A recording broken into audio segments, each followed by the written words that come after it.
I was 9 years old the night everything shifted. Summer heat pressed against the walls of our house in Birmingham, the kind that made sleep feel impossible. I crept downstairs for a glass of water, my bare feet silent on the steps. That's when I heard them, my parents' voices, low and tired, drifting from the living room. "We can't keep going like this," my mother said, her tone sharp with exhaustion. "3 kids cost too much. We can barely cover Gavin's gear, Reed's tutoring." "It's impossible." I froze, clutching the banister. My father sighed, sounding older than I had ever noticed. "I know. Elaine, God, I know.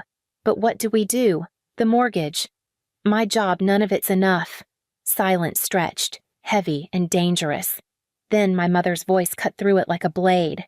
"We need a solution. A solution." The word echoed in my chest. There was a pause, and then my father's reply came, careful and deliberate. "Meredith has that big house in Arkansas.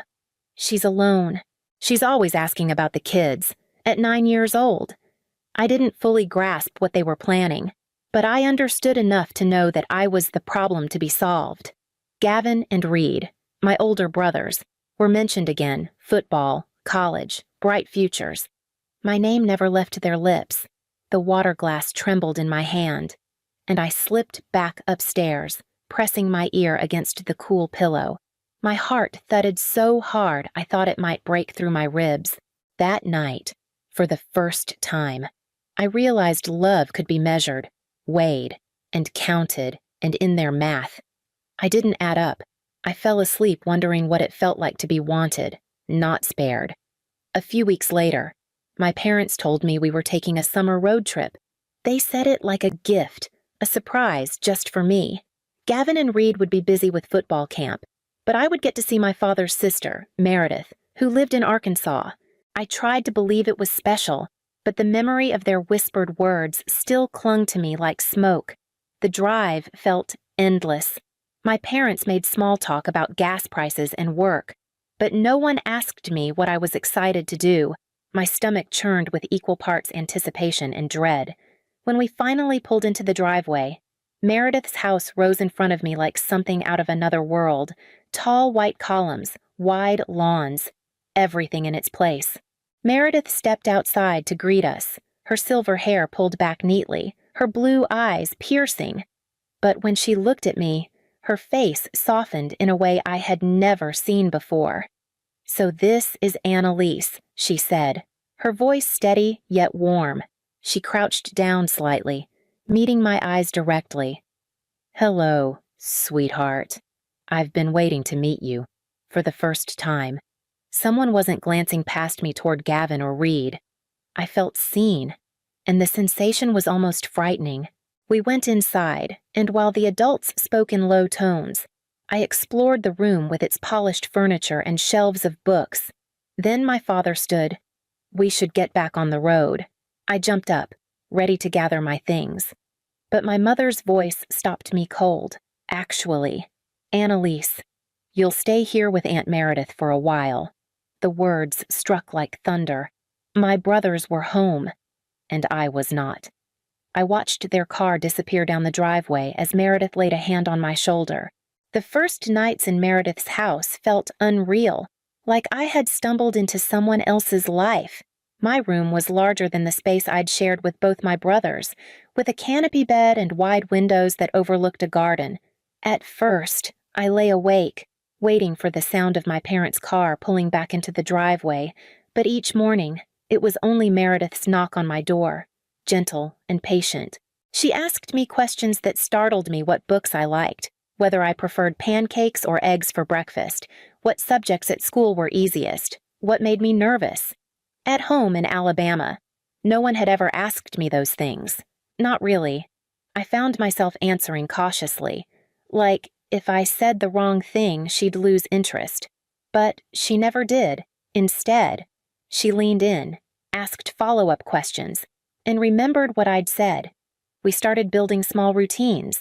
After school, she'd sit with me at the kitchen table while I worked through homework, guiding me when I got stuck instead of brushing me aside. On weekends, she taught me how to measure flour for cookies, how to season food properly. At night, she let me curl up next to her on the couch while old movies played, pointing out which lines had once made her laugh when she was my age. Every gesture told me I mattered, and yet, beneath the warmth, a knot lingered in my chest. Weeks went by without a phone call from Alabama. I tried to convince myself the silence meant my parents regretted their decision, that they were working out a plan to bring me home. Each time the phone rang, my stomach flipped, only to fall again when it was a coworker or a neighbor for Meredith. Still, as days slipped into months, I began to sense that Meredith's presence wasn't temporary. She didn't treat me like a burden she was helping to shoulder. She treated me like her own. It was the first time I felt chosen, though a part of me still ached, waiting for voices that never came. By the time I turned 14, life with Meredith had become steady, almost ordinary. I was settled into school, had a circle of friends, and even played soccer on the weekends. Meredith was at every game, her sharp voice carrying across the field when I scored. For a long time. I convinced myself that was enough, that the emptiness left by my parents' absence didn't matter. But the silence had weight. 6 years of it pressed down until it felt like part of my skin. One evening, after dinner, Meredith cleared the plates and sat across from me at the kitchen table. Her expression was calm, but I could feel the tension in the air. "Annalise," she said carefully, "would you like to see your parents? I can reach out if that's what you want." The question lodged in my chest like a stone. I stared at my hands, twisting a napkin until it tore. Part of me wanted to say yes, to imagine they'd changed their minds, that I'd walk into a room and they would finally pull me close and apologize. But another, louder part of me remembered the endless birthdays without cards, the Christmases without calls, the nights I had gone to bed, hoping the phone would ring. "No," I said at last. My voice shook, but the answer felt solid. If they wanted to see me, they would have tried by now. 6 years. Meredith. Not one word. She nodded slowly, her blue eyes soft with sadness. "Marcus has always been selfish," she admitted. "But none of this is your fault. He failed you, not the other way around." Her words sank deep, though the ache didn't disappear. I carried it upstairs that night, whispering to myself that I would not wait for people who had already let me go. And just as I learned to accept that silence, another shadow began to creep into our home. It started with small things. Meredith would come home from work exhausted, brushing it off as long days at the office. Then she began losing weight, her clothes hanging loose in ways that made me uneasy. By the time she admitted something was wrong, I was 16 and old enough to recognize the fear behind her steady voice when she told me the doctors had found cancer. I remember sitting at the kitchen table, the same spot where she once asked if I wanted to see my parents. This time, her face was pale, her hands trembling around a coffee cup. "It's serious," she said quietly, "but I'm going to fight it." In that moment, I understood that the woman who had carried me through everything now needed me to carry her. Our routines changed overnight. I learned how to cook meals that were gentle on her stomach, to keep the house in order when she was too tired to move from the couch. The day I got my driver's license, my first trip wasn't to celebrate with friends, but to take Meredith to chemotherapy. I waited in sterile hospital lobbies, clutching homework I couldn't concentrate on, watching people my age scroll their phones while I memorized medication schedules. Meredith never stopped teaching, even when she was sick. She sat with me and showed me how to balance a checkbook, how to track expenses, how to plan for emergencies. "Money," she said one afternoon, her voice thin but firm, "isn't just numbers, it's control. Never let anyone make you feel powerless because you don't understand it." I absorbed every word, writing notes in the margins of her old finance books.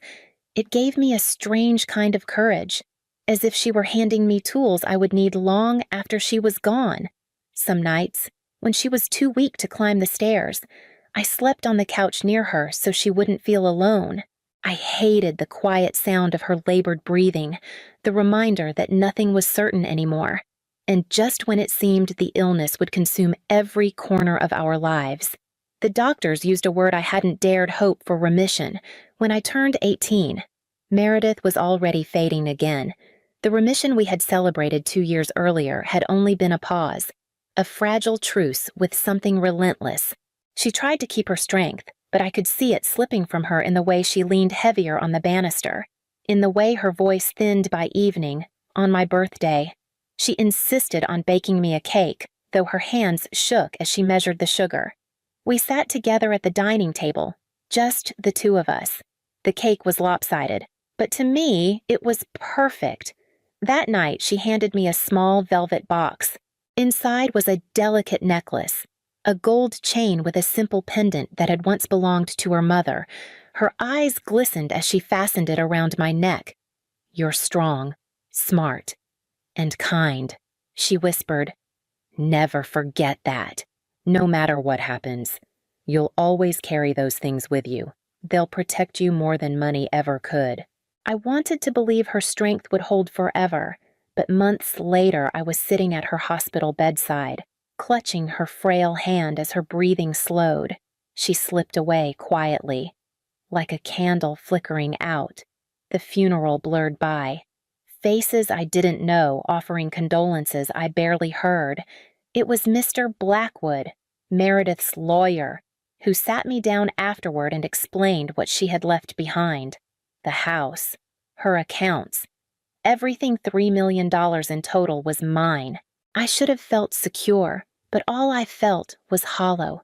The walls of the mansion, once filled with her steady voice and careful presence, now echoed with silence.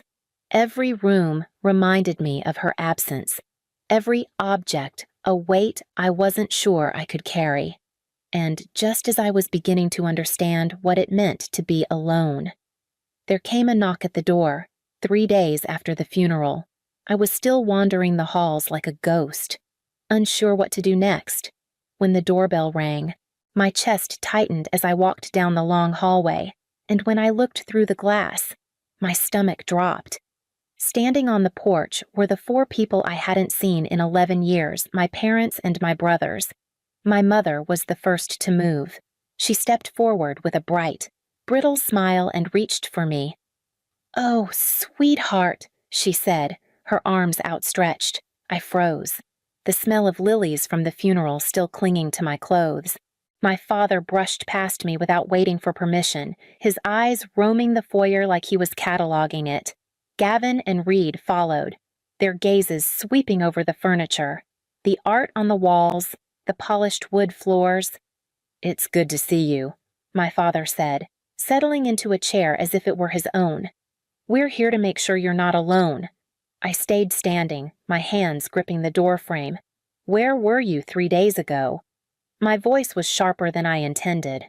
Mother waved her hand lightly. "Oh, Annalise.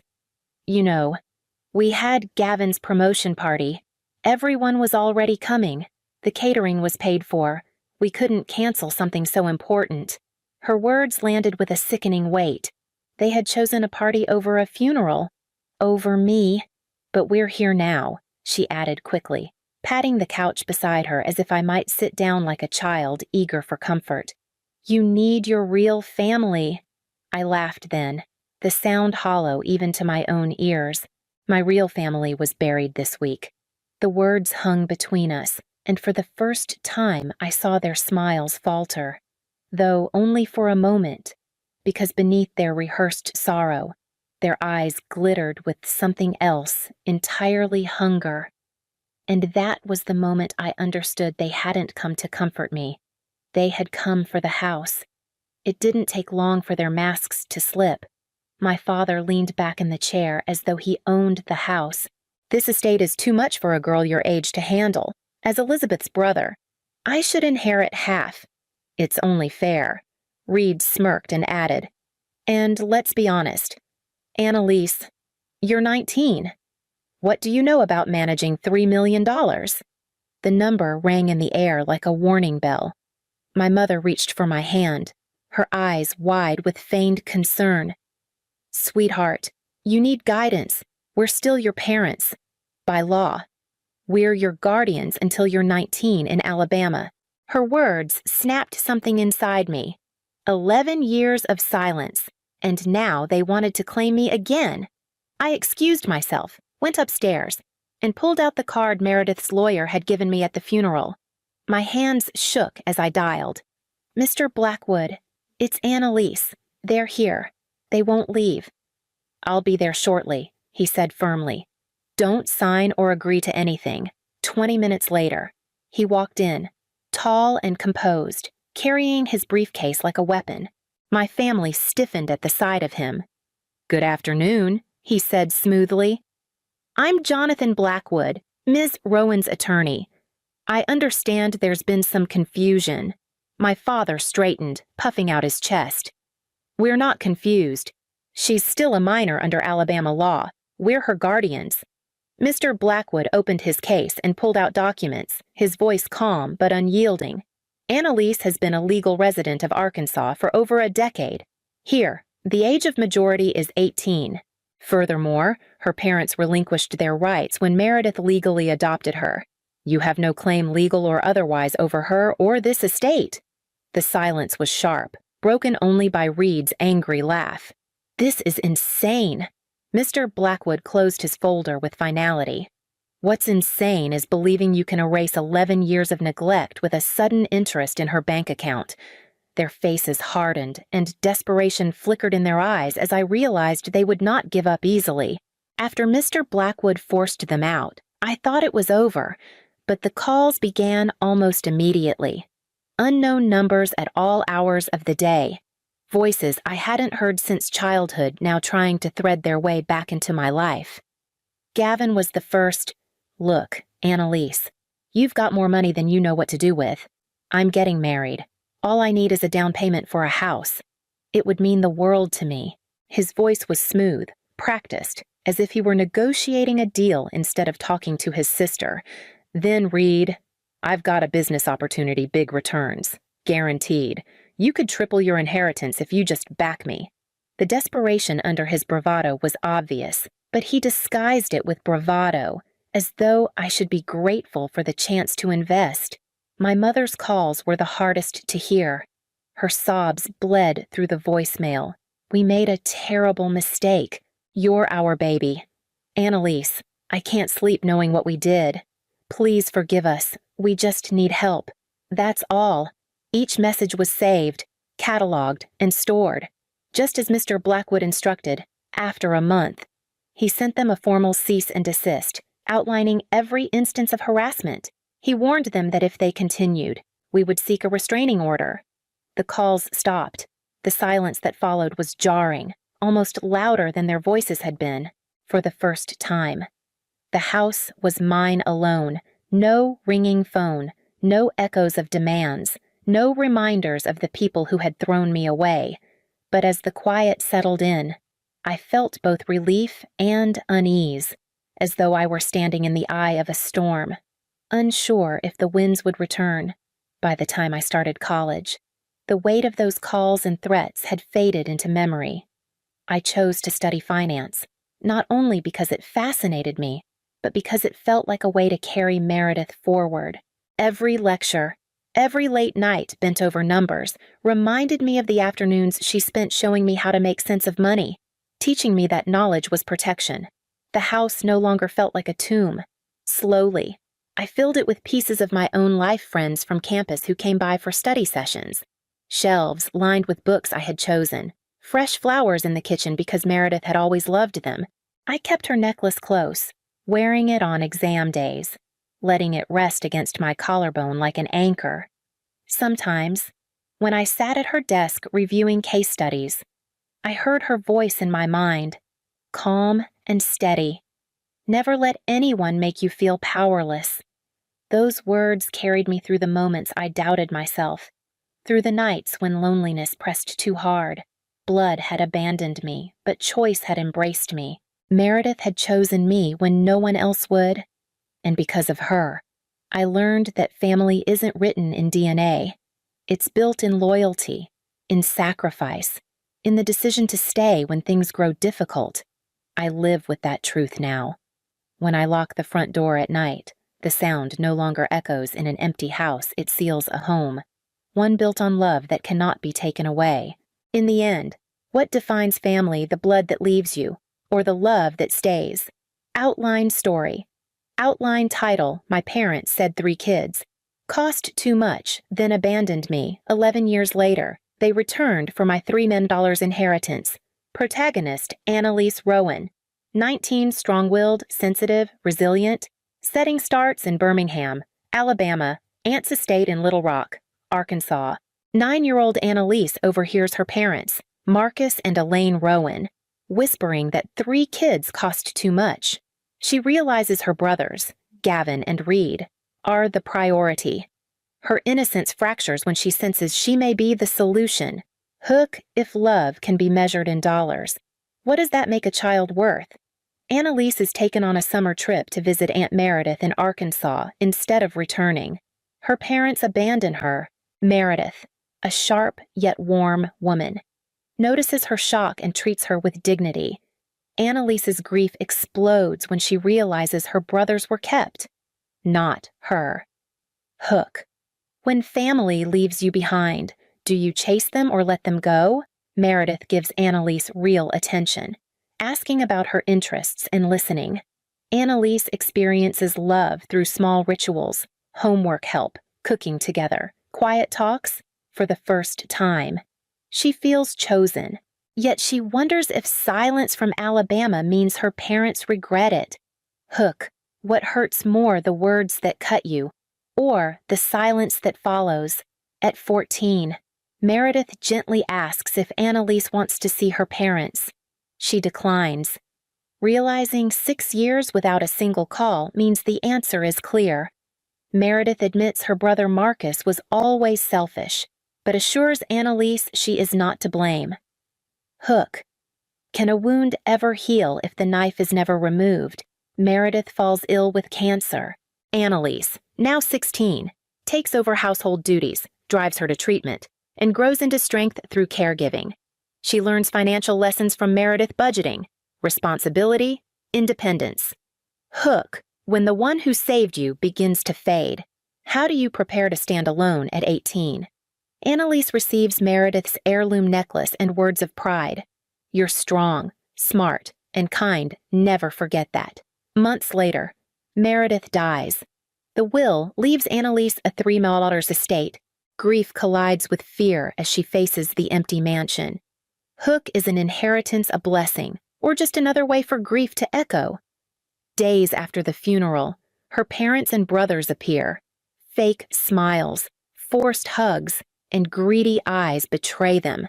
They settle in like owners, claiming she needs her real family now. Their absence at the funeral reveals their true colors. Hook. When ghosts return wearing familiar faces, do you welcome them or bolt the door? They demand access to the thream, claiming guardianship. Annalise calls Meredith's lawyer, Mr. Blackwood, who dismantles their arguments. She's legally adopted, a legal adult in Arkansas, and sole heir. The family's outrage turns desperate. Hook. When the law silences lies, will greed ever truly accept defeat? Her family harasses her with calls and guilt trips. Gavin wants a house. Reed wants business money. Her mother sobs about mistakes. Annalise keeps records. And Blackwood sends a cease and desist. The silence afterward is heavy but freeing. Hook. When silence returns. Is it peace or just the calm before another storm, now in college? Annalise studies finance, honoring Meredith's legacy. She reflects that blood abandoned her, but choice embraced her. Meredith's voice still guides her. Proving family is loyalty, not DNA. She locks the door to her home with quiet certainty. Hook. Final. In the end, what defines family, the blood that leaves you, or the love that stays?